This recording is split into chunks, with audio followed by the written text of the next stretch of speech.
आज से शुरू हुआ है। प्रोटेम स्पीकर ने नवनिर्वाचित विधायकों को शपथ दिलाई। पहले सीएम देवेंद्र फडणवीस, दोनों डिप्टी सीएम एकनाथ शिंदे और अजीत पवार ने विधायक पद की शपथ ली। 3 दिनों तक चलने वाले स्पेशल सेशन में 9 दिसंबर को ही राज्यपाल का अभिभाषण होगा। स्थापित झाले आहे अशा भारतीय संविधानाप्रती ती खरी श्रद्धा। महाराष्ट्र विधानसभा में विपक्ष के विधायकों का शपथ से वॉकआउट सामने आया। इसी बीच में आपको बताएं, आदित्य ठाकरे ने कहा कि उन्हें ईवीएम पर शक है। अजीत बोले चुनाव आयोग चले जाएं आप। आज बहिष्कार किया है, इसी का एक ही कारण है। अगर आप देखें तो मार्केटवादी डेमोक्रेसी को मारा जा रहा है। ये डेमोक्रेसी को ईवीएम के हिसाब से, ईवीएम के माध्यम से हो या फिर जो भी रिगिंग कर रहे हैं उसके माध्यम से मॉकरी कर रहे हैं डेमोक्रेसी। और यही जो मैंडेट है, ये मैंडेट ना जनता का है ना महाराष्ट्र का है, ये मैंडेट ईवीएम का है और ये मैंडेट इलेक्शन कमीशन का है। हम यही बात करना चाहते हैं। आज जो शपथ नहीं लिए इसी के लिए नहीं लिए क्योंकि आज जनता का आदर करना चाहते हैं। जनता के जो मन में शंका उपस्थित है उसे उत्तर देना चाहिए। चुनाव हुआ है, लोगों ने, वोटर ने जीत के दिया है और अभी यहाँ वॉकआउट करके कुछ होने वाला नहीं है। अगर उनको कुछ करना है तो इलेक्शन कमीशन के सामने जाना चाहिए। इलेक्शन कमीशन के तरफ से उनको अगर ऐसा लगा कि हमें न्याय नहीं मिल रहा है तो उन्होंने कोर्ट की स्टेप वहाँ जाना चाहिए कि ईवीएम हट जाना चाहिए। एक बार लोगों को डाउट अगर है कि ईवीएम से हैकिंग होती है, ईवीएम से जो है लोगों को जिताया जाता है, हराया जाता है, तो एक बार जनता की मांग पे सबको इकट्ठा होकर के ईवीएम को हटा देना चाहिए। और बड़ी खबर आपको बता दें, संसद में जारी गतिरोध और संभल हिंसा पर मायावती का बड़ा बयान सामने आया है। राजनीतिक स्वार्थ के लिए संभल का मुद्दा उठाया जा रहा है। मायावती कह रहे हैं मुस्लिम वोटर्स को खुश करने में कांग्रेस और समाजवादी पार्टी लगी हुई है। मुस्लिमों को आपस में लड़वाया जा रहा है। संसद में विपक्ष देश व यहाँ के जनहित के मुद्दे न उठाकर अपने राजनीतिक स्वार्थ में संभल में हुई हिंसा की आड़ में खासकर सपा व कांग्रेस पार्टी यहाँ मुस्लिम वोट को रिझाने में लगी है। बाकी मुद्दों से उनका कोई लेना देना नहीं है। इतना ही नहीं बल्कि ये पार्टियाँ मुस्लिम समाज को भी अर्थात तुर्क व नॉन तुर्क को भी वहाँ आपस में लड़ा रही हैं। ग्रेटर नोएडा में मौजूद बेनेट यूनिवर्सिटी में 2024 सत्र के छात्रों को डिग्री दी गई। इस दौरान मौजूदा सत्र में ग्रेजुएट और पोस्ट ग्रेजुएट बनने वाले 1219 छात्रों को डिग्री दी गई। दीक्षांत समारोह का यह कार्यक्रम बेनेट विश्वविद्यालय परिसर के कॉन्वोकेशन एरिया में आयोजित हुआ, जहां बेनेट यूनिवर्सिटी के चांसलर और टाइम्स ग्रुप के एमडी विनीत जैन ने दीप जलाकर कार्यक्रम का शुभारंभ किया। इस दौरान विनीत जैन ने छात्रों को चांसलर गोल्ड मेडल और चांसलर सिल्वर मेडल दिए। Chancellor gold medal Rakshak Raina को मिला, जबकि chancellor silver medal Arnav Batra, Aryan Jindal, Shivani Gupta और नव्या को दिया गया। बेनेट यूनिवर्सिटी के दीक्षांत समारोह में माइक्रोसॉफ्ट इंडिया और दक्षिण एशिया के अध्यक्ष पुनीत चंडोक और नजारा टेक्नोलॉजी के संस्थापक और सीईओ नीतीश मित्तर सेन को मानद सम्मान दिया गया। At this 6th convocation of Bennett University, we are celebrating the achievements of over 1,200 students receiving degrees across disciplines. Additionally, the 16 PhD degrees are being conferred in the fields of computer science, engineering and applied sciences, and law. You are all embarking on a new phase. Chase your dreams. The world needs your compassionate heart, creativity, and unique voice. और अब खबर उत्तर प्रदेश के मुरादाबाद से, जहां पर एक मुस्लिम महिला को सच बोलना भारी पड़ गया। उसके पति ने उसे इसलिए तलाक दे दिया क्योंकि संभल में हुए उपद्रव के दौरान पुलिसकर्मियों पर हो रहे पथराव को उसने गलत बताया था। फिलहाल पुलिस ने महिला के बयान के आधार पर केस दर्ज कर पूरे मामले की जांच शुरू कर दी है। लेकिन महिला ने क्या कुछ कहा, सुनिए।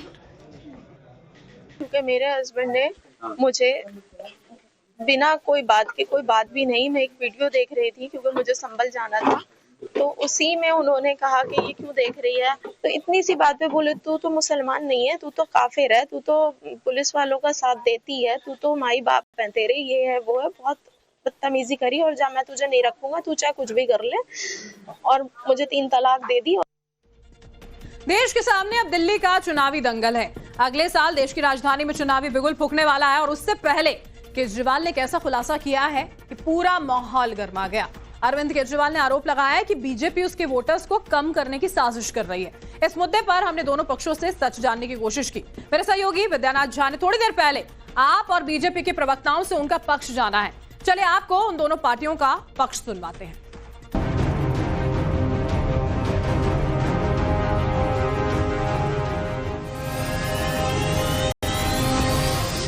नमस्कार, नव भारत आप देख रहे हैं। आपके साथ मैं हूं विद्यानाथ झा। देश के सामने अब दिल्ली का सियासी दंगल है। दिल्ली में सियासी पारा हाई है। एक दूसरे पर आरोप और प्रत्यारोप का दौर चल रहा है। लेकिन इस बीच अरविंद केजरीवाल ने एक बड़ा सियासी बम दिल्ली में फोड़ा है। अरविंद केजरीवाल ने बीजेपी पर आरोप लगाया है कि बीजेपी उनके वोटर्स का नाम वोटिंग लिस्ट से हटाने के लिए चुनाव आयोग को चिट्ठी लिख रही है। उदाहरण देते हुए अरविंद केजरीवाल ने 11,000 से ज्यादा लोगों के नाम के दस्तावेज यानी कि लिस्ट पेश किए हैं और उन्होंने कहा है कि 500 लोगों तक वो लोग पहुंचे भी, यानी कि आम आदमी पार्टी पहुंची और उनमें से 75% लोग जिनके नाम काटने का आवेदन दिया गया है वो उस विधानसभा क्षेत्र में मौजूद हैं, शाहदरा में। आरोप यह भी है कि दिल्ली के और भी विधानसभा क्षेत्र में बीजेपी यही कर रही है। लेकिन अरविंद केजरीवाल की तरफ से क्या आरोप लगाए गए हैं वो आपको सुनवाते हैं और हमारे साथ इस पर बात करने के लिए संकेत गुप्ता होंगे बीजेपी से, रीना गुप्ता हमारे साथ आम आदमी पार्टी की प्रवक्ता होंगी। पहले सुन लीजिए अरविंद केजरीवाल ने आरोप क्या लगाए। बीजेपी ने बकायदा अपने लेटर हेड के ऊपर वोट कटवाने के लिए एप्लीकेशन दी है। ये बीजेपी ने अपने लेटर हेड के ऊपर वोट कटवाने के लिए एप्लीकेशन दी है। ये 11,000 लोगों के वोट कटवाने की एप्लीकेशन पिछले 1-1.5 महीने में ऑलरेडी दे चुके हैं और वो सिलसिला जारी है। हर दूसरे तीसरे दिन आते हैं, 1,500 लोगों के वोट कटवाने की एप्लीकेशन दे जाते हैं। अभी चुनाव तक पता नहीं शाहदरा में कितनी और वोट कटवाएंगे। इनमें एप्लीकेशंस में ये कहा गया है कि ये 11,018 लोग या तो शिफ्ट हो गए हैं या मर गए हैं। हमारे लिए इतने कम समय में सारी जितनी 11,000 एप्लीकेशंस हैं उनकी तहकीकात करना संभव नहीं था, तो हमने इसमें से रैंडमली 500 लोग छांटे। 500 में से 372 लोग ऐसे मिले जो कि वहीं रह रहे हैं। 372 लोग ऐसे मिले, ये उन 372 लोगों की लिस्ट है जिनको हमने लोकेट किया, जिनके नाम बीजेपी की लिस्ट में है कि इनके नाम काट दिए जाएं, क्योंकि ये उनका कहना है वो शिफ्ट कर गए हैं। वो शिफ्ट नहीं किए हैं, वो वहीं रह रहे हैं। इसका मतलब 75% से ज्यादा लोग सही है वहीं रह रहे हैं, जिनको गलत कटवाने के लिए उन्होंने डाला है। जब इन लोगों से हमने पूछा, ये अधिकतर आम आदमी पार्टी के वोटर मिले हमें। मैक्सिमम लोग इसमें आम आदमी पार्टी के मिले। हमारे साथ दो खास मेहमान इस वक्त हैं। संकेत गुप्ता बीजेपी के प्रवक्ता हमारे साथ हैं, बहुत बहुत स्वागत है आपका। रीना गुप्ता जी आम आदमी पार्टी से हमारे साथ हैं, आम आदमी पार्टी की प्रवक्ता, बहुत बहुत स्वागत है। रीना जी, जो आरोप आप लोगों ने लगाया है कि आप लोगों के वोटर्स के नाम हटाए जा रहे हैं वोटर लिस्ट से, क्या आधार है, क्या सबूत है, क्या दस्तावेज हैं आप लोगों के पास?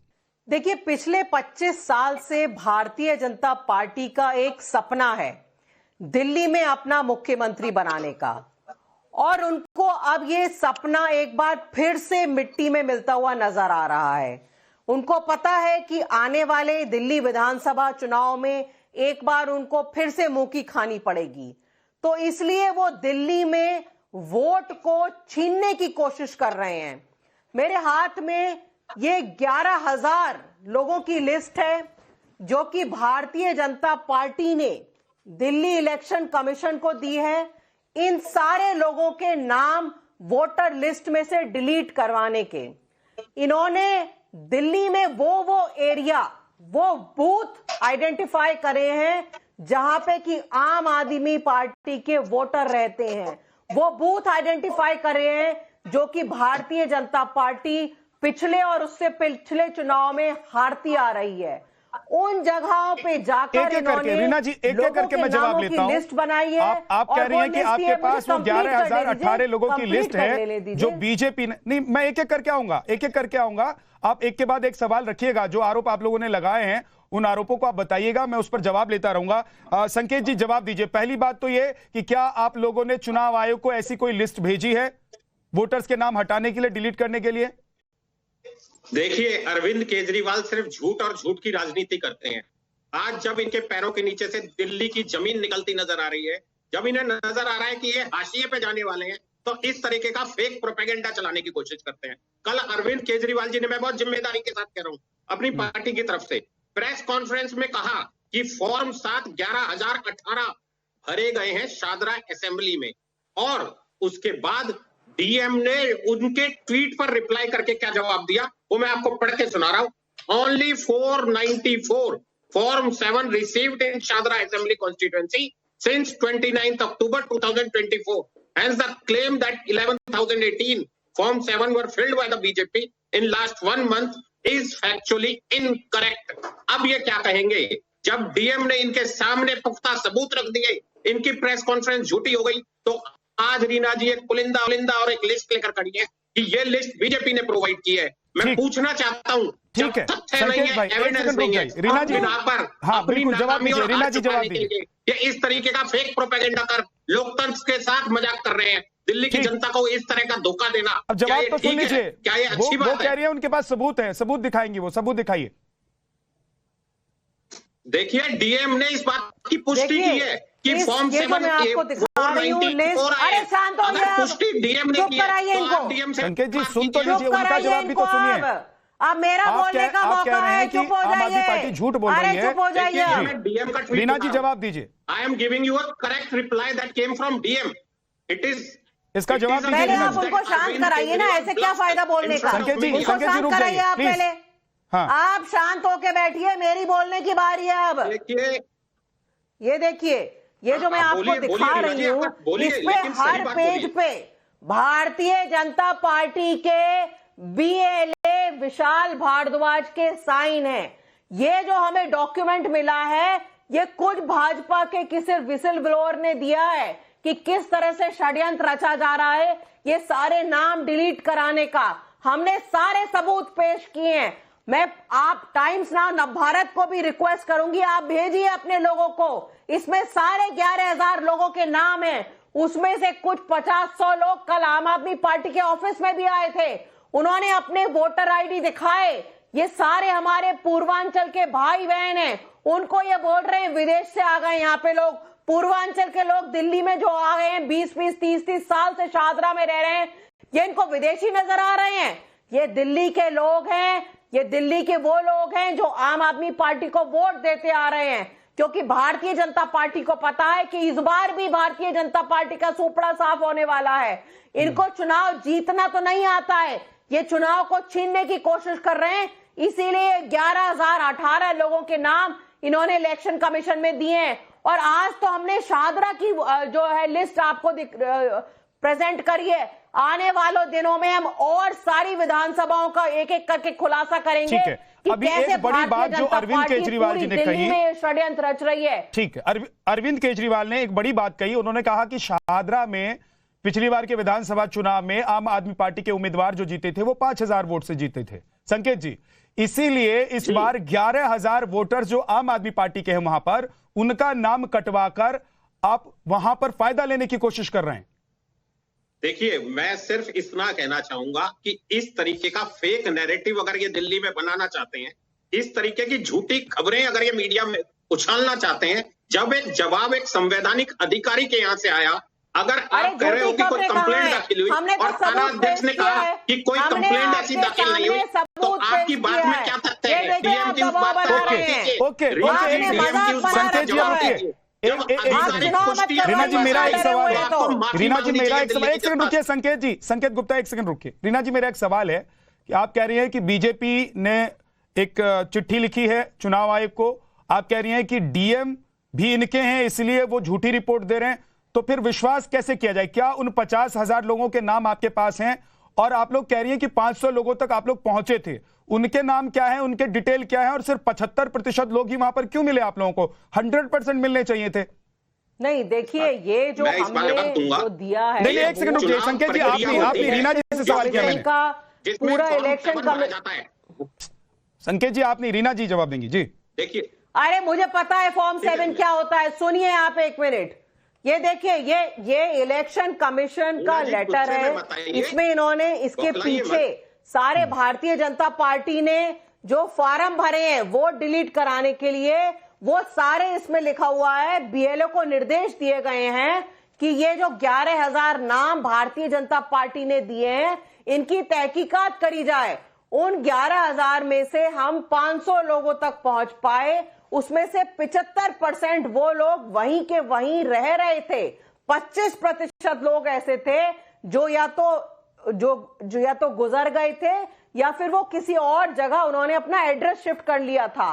तो 75% लोग उसी जगह पे रहते थे। अब आप देखिए इसका मतलब ये है कि ये जो 11,000 इन्होंने नाम दिए हैं, इसमें से कम 75% लोग वहीं पे रहते होंगे। वो जब विधानसभा में वो देख रहे हैं, ऐसी विधानसभा जहां पे जीत का मार्जिन कम हो, वो विधानसभा को पिक कर रहे हैं। वहां पे वो ज्यादा से ज्यादा जितने लोगों के नाम कटवा सकते हैं उनके नाम कटवा रहे हैं। ठीक है, जवाब दीजिए जल्दी से। जो लोग आए संकेत जी जवाब दीजिए। सारे के सारे लेकिन एक सवाल मेरा ये भी है, 30 साल तक रह रहे हैं। अब आप देखिए कौन विशेष समरी रिवीजन प्रोसीजर चल रहा है। रीना जी को पता होना चाहिए 26 अगस्त से, उस 26 अगस्त में चुनाव आयोग सभी वोटरों के पास जा रहा है और बीएलओ घर घर जाकर वोट वेरीफाई कर रहे हैं। और जहां तक रीना जी ने ये बात कही है, रीना जी ने ये कह दिया, रीना जी ने कहा कि आवेदन दिया गया कि ये वोटें वेरीफाई कीजिए। इसका मतलब रीना जी खुद ये मान चुकी हैं कि बीजेपी ने वोट कटवाने के लिए किसी से नहीं कहा, और जो वोट उन्होंने वेरीफाई करने के लिए बोली। चलिए, बहुत बहुत शुक्रिया। वक्त इतना ही है। रीना गुप्ता, बहुत बहुत शुक्रिया आपका। संकेत गुप्ता, आपका भी बहुत बहुत शुक्रिया। चुनाव से पहले दिल्ली में ये सियासी उठापटक चालू है और जैसे जैसे दिन नजदीक आएंगे ये सियासी गर्मी और भी ज्यादा आपको देखने को मिलेगी। आप देखते रहिए नमस्कार।